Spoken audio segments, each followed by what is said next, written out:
Pessoal, tudo bem com vocês? Bom, hoje o nosso vídeo vai discutir a respeito de um conceito importante para os nossos tempos, que é a necropolítica, tá? Me conta nos comentários se você já ouvia falar, né, desse texto, ou se você está tendo esse contato pela primeira vez, né, essa primeira aproximação aqui, tá? Por favor, também não esqueça de curtir esse vídeo e de se inscrever no canal, tá bom? Eu te agradeço muito. Então vamos lá. Esse conceito, ele é criado pelo Achille Mbembe, né? Desculpe a minha pronúncia, né, que ela é ruim, porque realmente não sei pronunciar corretamente, tá? Bom, ele é um filósofo camaronês que cunhou o termo, né, na sua obra chamada Necropolítica.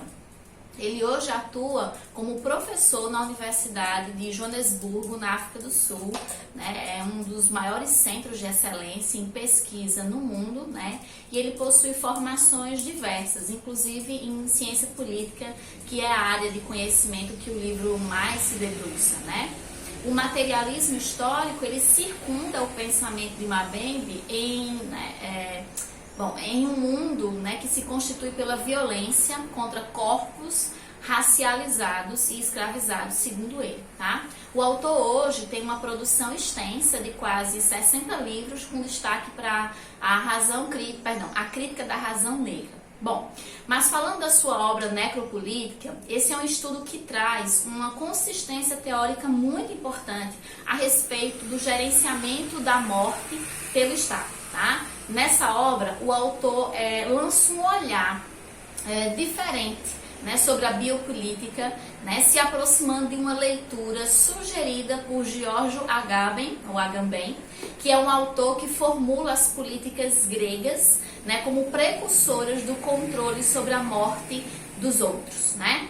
Já Foucault formula o pensamento sobre a biopolítica que opera na vida, né, e na dinâmica do controle das vontades dos corpos do outro.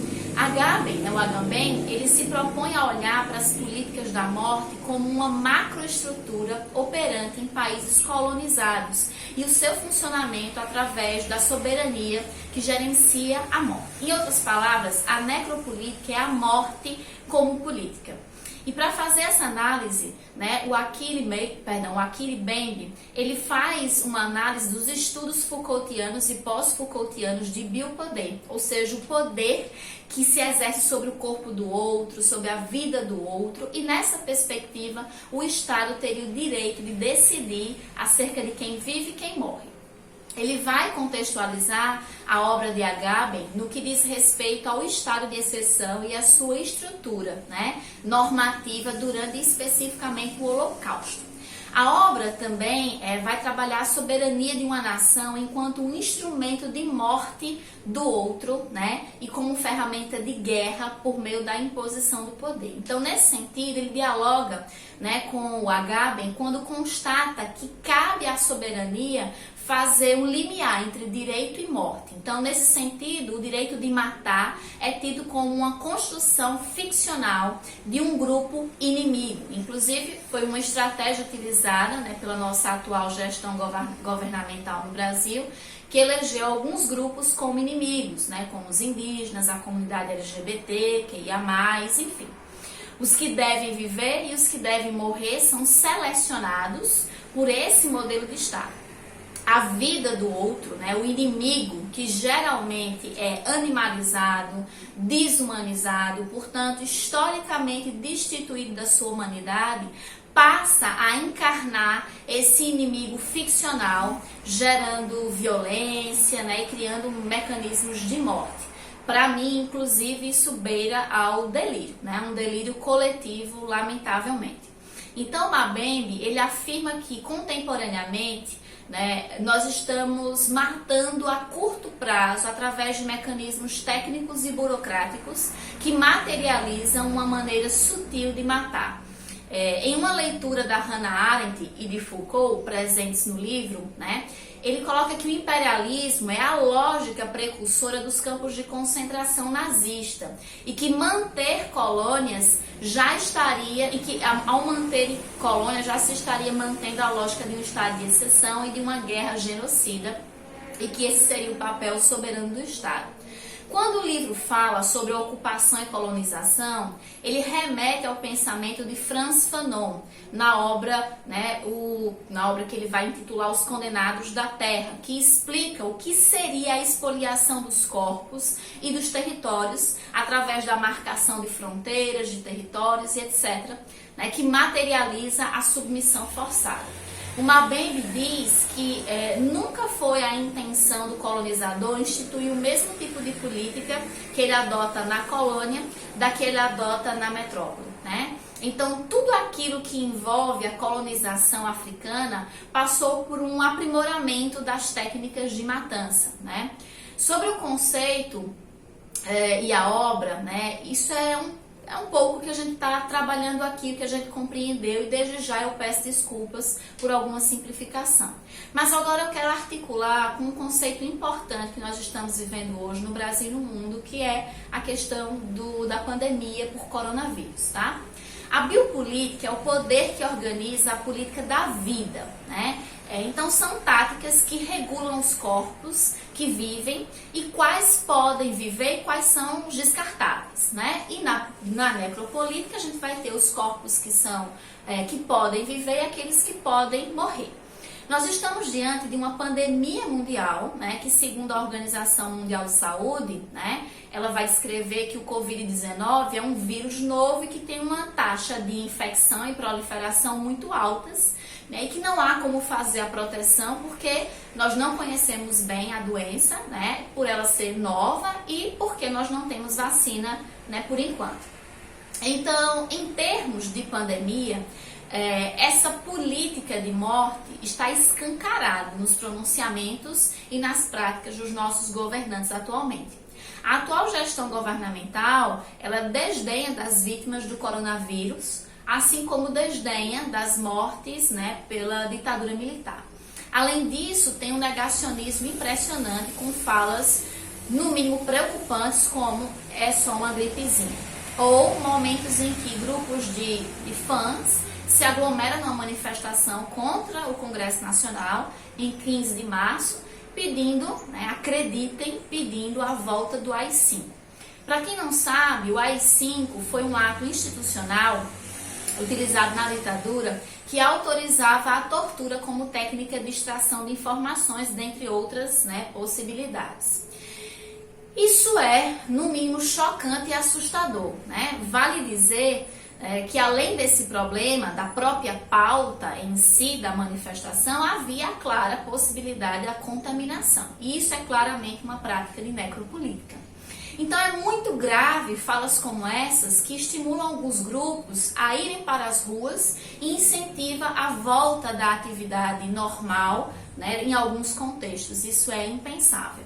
Então, dentro do que a gente discutiu aqui, fica claro que nós estamos vivendo um momento, né, da materialização da necropolítica no mundo e especificamente no Brasil, quando nós temos grupos que são considerados inferiores, que são os inimigos e que esses podem se expor ao risco, que esses podem eventualmente morrer, né? Quando a gente tem falas do empresariado, falas bastante assustadoras, né, de grandes empresários colocando que é lamentável, mas que é preferível que 4 mil pessoas, enfim, um número X de pessoas morra, é aceitável do que os seus negócios falirem, ou falas de que as pessoas têm que voltar à normalidade, mas é importante articular que pessoas. Existe um recorte de raça e de classe muito específico. Esses empresários que estimulam a volta às atividades normais num contexto anormal, né, forçando uma normalidade impensável, eles colocam essas situações porque não serão eles a voltarem para as ruas, serão a classe trabalhadora, sobretudo pobres e negros, né, que vão voltar às atividades que estão estimulados a isso. Então, dentro desse contexto, a gente tem, por exemplo, o estímulo à quebra do isolamento, que é uma medida, né, colocada pela Organização Mundial de Saúde como a mais eficaz para que a gente reduza a taxa de proliferação, né, desse vírus novo e que tem uma capacidade, né, de letalidade muito significativa.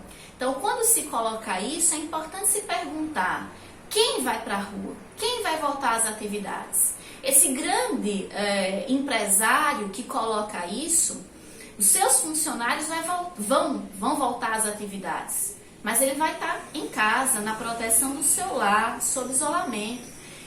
Isso passa uma mensagem clara: quem é que pode morrer? Os pobres, a classe trabalhadora, sobretudo aqueles com recorte de etnia, de raça, etnia, os negros. Então a gente está vivenciando hoje, estamos vendo claramente a materialização da necropolítica, né? Esse conceito, né, que esse filósofo camaronês criou, muito importante, a gente está vivenciando a materialização dela no nosso cotidiano, infelizmente. Né? Não só com esses discursos, mas com o negacionismo, né? Negar a existência da problemática. Infelizmente, hoje, né, o Estado, ele determina e estimula quem deve viver ou morrer. Né? Quando a gente tem, por exemplo, uma medida emergencial, como a renda universal, que é fundamental, que é emergencial, que representa situações de vida e morte para milhões de brasileiros, e a gente tem a resistência de segmentos, a gente tem a demora na viabilização do benefício, se está passando uma mensagem clara de que existe um grupo que vai morrer, e tudo bem, e que outro vai viver. Sabemos que o grupo que lamentavelmente vai sofrer os impactos, e nós teremos números, né, expressivos de morte, serão os pobres, né? Porque o pobre pode, né? É descartável, tudo bem.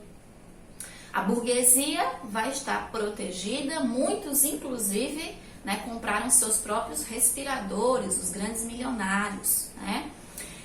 E nós nos deparamos com uma realidade ainda mais bárbara no Brasil, porque um segmento expressivo da população, se não tiver a renda emergencial viabilizada o quanto antes e com a facilidade de acesso, se os indivíduos não morrerem em virtude do coronavírus, se morrem de fome. Então, a classe trabalhadora fica sem saída, fica encurralada. Ou é a contaminação e eventualmente a morte, ou é a morte pela falta de condições materiais e objetivas, a fome. Então, a gente precisa entender isso, a gente precisa entender esses discursos, a gente precisa se contrapor e resistir a eles. Não é ok aceitar a morte de um grupo. Não é. Bom, então, diante dessas situações, a gente precisa entender que não está tudo bem aceitar esses discursos, né? Que esses discursos, eles são criminosos, né? De um teor de desumanidade inimagináveis. Então a gente precisa entender a necropolítica não só do ponto de vista teórico, mas do ponto de vista da necessidade para entender as relações humanas e como elas estão sendo organizadas dentro da sociedade capitalista. Esse discurso da necropolítica se potencializa, né, dentro do contexto neoliberal. Porque no contexto neoliberal nós temos a supremacia do lucro em detrimento da vida. Essas falas que eu mencionei anteriormente, como por exemplo dos grandes empresários e das pessoas que representam o grande capital, são falas que materializam, né, esse discurso de que o lucro vale mais do que as vidas, né? Especificamente algumas vidas, porque algumas vidas para essa sociedade não importam. A vida da classe trabalhadora, a vida dos pobres, a vida dos negros, dos indígenas, dos marginalizados, dos excluídos, não importam tanto, né? O que importa são as vidas daqueles que detêm os meios de produção, daqueles que têm um amplo poder aquisitivo, falando de maneira muito simplificadora aqui para que a gente entenda. Então é muito importante observar essas situações. Esse discurso, ele é permeado e recheado de uma barbárie, de uma brutalização da compreensão do outro que nos deixa chocados. Então, espero que vocês tenham entendido, né? Nós fizemos um apanhado teórico a respeito da discussão da necropolítica, que é, né, um contexto, aliás, um conceito criado por esse filósofo camaronês, o Achille Mbembe, né, um grande intelectual africano, que vai dialogar na sua obra com os estudos de Foucault e os estudos pós-Foucaultianos. Também faz um diálogo com a discussão, né, do Agamben, né, do Giorgio Agamben, na discussão grega, né, faz um diálogo com a Hannah Arendt a respeito da logística dos campos de concentração e como aquilo se materializou enquanto necropolítica. Eu peço desculpas aqui por alguma simplificação que eu venha a fazer, então eu sugiro que você leia o livro. É um livro pequeno, muito interessante. Me perdoe algum equívoco, alguma simplificação, porque como em qualquer, né, vídeo pequenininho didático, a gente corre esses riscos. Então, leia a obra na íntegra, ela é muito importante e ela é muito pertinente para o contexto que nós estamos vivendo atualmente. É importante que a gente entenda esse contexto, porque é só entendendo este contexto que a gente pode enfrentá-lo, né? A gente precisa entender o que nós estamos vivenciando para poder traçar estratégias, né, para a saída dessas situações. Então, é fundamental entender essas situações. Eu espero que o vídeo tenha sido produtivo para todos vocês. Foi uma leitura muito interessante, uma leitura muito rica. Se vocês quiserem mais vídeos como esse, discutindo mais um pouco a respeito da necropolítica, né, fazendo talvez a articulação da necropolítica com outras dimensões, né? A gente tem no Brasil, né, também a necropolítica no contexto das favelas, das comunidades periféricas. Quais são os jovens que são mortos, né? São jovens negros e periféricos, né? Os jovens brancos não passam pelas mesmas vivências. Talvez a gente possa discutir isso, né? Enfim, existe uma gama de possibilidades para discutir a respeito da necropolítica em outras esferas. E se você gostou desse vídeo, curta, isso é muito importante. Se você gostou e quer que eu continue falando a respeito de outras temáticas, né, que relacionam com a questão política, econômica, que faz esse diálogo com a ciência política, a literatura, a filosofia, deixa aqui, tá? Para que eu possa saber. E se inscreva no canal, por favor, avaliando. Enfim, no YouTube eu percebi que a gente tem mais pessoas que assistem os nossos vídeos e que usufruem do nosso material. Eu fico muito contente com isso e agradeço, mas esse número é menor do que os nossos números de inscritos. Então, se você quer fortalecer o trabalho que a gente vem fazendo aqui, né, quer que a gente continue fazendo, se inscreva, não custa nada, por favor, e curta esse vídeo, tá? Muitíssimo obrigada e até as nossas próximas discussões.